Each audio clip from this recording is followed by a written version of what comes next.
Posted by UT friend husband. Something weird is happening between my husband and my best friend Dana, and I don't know if my head is just making up stories or if their actions are really suspicious. My husband Phil and I have been married for 4 years and are both in our early 30s. We are very happy together. He loves me a lot, but sometimes I have caught him lying to protect my feelings, which I do not really like. Dana has been my best friend since college and we were roommates. Just to give some background about Dana, she was in a long-term relationship with her boyfriend for 3 years, but they broke up last year. He was very insecure about Dana and was very controlling about who Dana hung out with. Dana's boyfriend was really jealous of Phil for some reason, and they would avoid hanging out with us. However, since the breakup, Dana and I have gotten closer and spend a lot of time shopping, going out to restaurants, etc. Phil also loves to tag along with us occasionally, but not always. Phil and Dana also get along well, and Dana has told me that if I find another Phil, I need to set up a blind date between them ASAP. 1 month ago, Phil, Dana, and I had planned to go to a concert in our town. Phil was really excited as it was one of his favorite bands. I started feeling unwell the morning of the concert and just wanted to rest. Phil was disappointed but told me that we could offer our tickets to our friends, and we could see the band some other time. I didn't really want to spoil it for him, so I called a few of my friends, and my friend Jess, a mutual friend with Dana, was happy to go to the concert in my place. Phil still wanted to cancel, but I insisted he go as I would have felt bad if he missed the concert. They all went together and enjoyed the concert. Phil kept sending me photos all through the night. The concert ended at 11 p.m., but I slept before that due to my medication. When I woke up in the morning, I was alone in bed. I quickly checked my messages, and Phil's last message was at 11 p.m., saying they were leaving the concert and he should be home soon after dropping Dana off. I went to the living room, and Phil was sleeping on the sofa in the same clothes he wore to the concert. I waited for him to get up. I asked him about the night and when he returned home. He said that he came back home between 2 and 3 a.m. He explained that there were multiple accidents outside the concert venue, and the traffic was horrible. He said he dropped Dana at her place and came home directly. I asked him why he was sleeping on the sofa, and he told me that he did not want to disturb me and was also too tired to change out of his clothes. Phil had some glitter on his clothes, which he said was from dancing in the crowd at the concert. So, he just crashed on the sofa and slept immediately. It seemed plausible, and Dana also confirmed the story. However, the weird behavior started after that night. Firstly, Phil stopped tagging along with me when I was hanging out with Dana. He would come up with the most unbelievable reasons to avoid going out with me when Dana was there. Phil has also been a bit aloof with me since that night, and I have noticed him spending a lot more time in his home office playing video games at night instead of coming to bed. 2 weeks ago, I invited Dana to our house for drinks after we went out shopping, and she also started giving reasons to avoid coming to our place. Dana has not visited our place since that day. The only time Phil and Dana saw each other was during a house party at my friend's place last weekend. I was observing their behavior, and they were both avoiding each other. I asked Phil why he is avoiding Dana, and he said that it's just my imagination. Dana also said the same but then started giving me ridiculous reasons for not coming over to our apartment. I feel in my gut that their behavior is suspicious, but I am not sure if it's just my insecurity. How do I know what is going on? I have gone through Phil's phone multiple times, but the only messages between him and Dana are very sparse, and there have been no messages since that night. I feel something happened between them that night, and both are just avoiding answering even the basic questions about why they are avoiding each other. Am I overreacting for assuming the worst? I really do not want to come off as insecure, but it is eating me up inside. Update 1.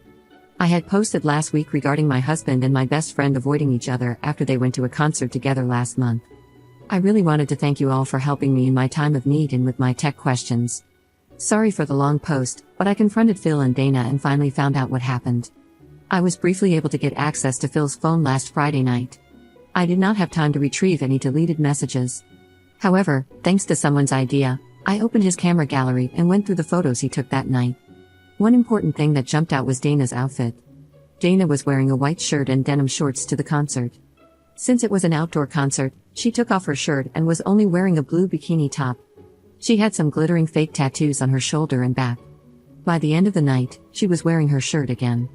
So, for the glitter to be on Phil's car seat and his clothes, Dana had to have taken her shirt off in the car. I was so angry and could not keep my cool anymore. I went and confronted Phil. He immediately broke down and started apologizing to me. He said it was his fault that he took it too far and had been feeling very guilty all month. He said that he did not want to tell me because I would have been very upset, and he just wanted to forget it. I told him to tell me what happened in detail, and he did. He told me that Dana and Jess both got drunk during the concert. Phil had to hold Dana while taking her to the car. Dana slept in the car for an hour while Phil was driving. When she woke up, she started playing music and singing loudly.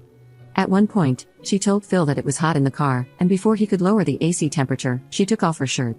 Phil said he was very uncomfortable at this point and asked Dana if it was okay to drive to our house so she could sleep in the guest room, as her apartment would have added another 30 minutes to the drive. She insisted that she wanted to go home, so Phil took her home. As she got out, she asked Phil if he could walk her back to her apartment. She still felt tipsy. After she opened the apartment door, she hugged Phil and said thank you. Phil said he was sorry that the hug lingered too long, and they had a moment. I had tears rolling down my eyes and asked him if they kissed. Phil told me, of course not, but he cannot describe it, but there was definitely a moment between them. He told me that Dana invited him in, but he immediately told Dana that he had to leave and made a run for the car. I kept on asking what happened, and he just said they had a moment that he felt he could not control and just got out of there. After he came home, Dana messaged Phil that he should have come inside the apartment. Phil kept telling Dana that it was an accident and to forget about it. But Dana kept asking Phil if he was attracted to her and if he had a good time. Phil told Dana that he was not attracted to her and never would be and told her not to tell me about it. She agreed, and he deleted all the messages.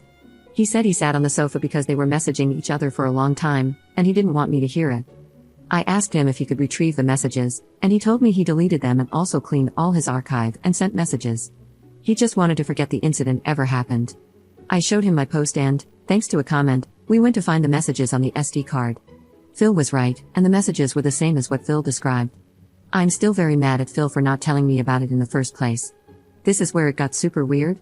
I invited Dana for brunch yesterday and met her. I told her that I talked to Phil, and he confessed everything that happened that night during the concert. I asked her if she wanted to give her side of the story. Dana immediately became defensive. The story was the same until they got to her apartment building. Dana said that after she opened her apartment door, she gave Phil a long hug for a great evening. She said that she could feel Phil wanted more, but nothing happened beyond that.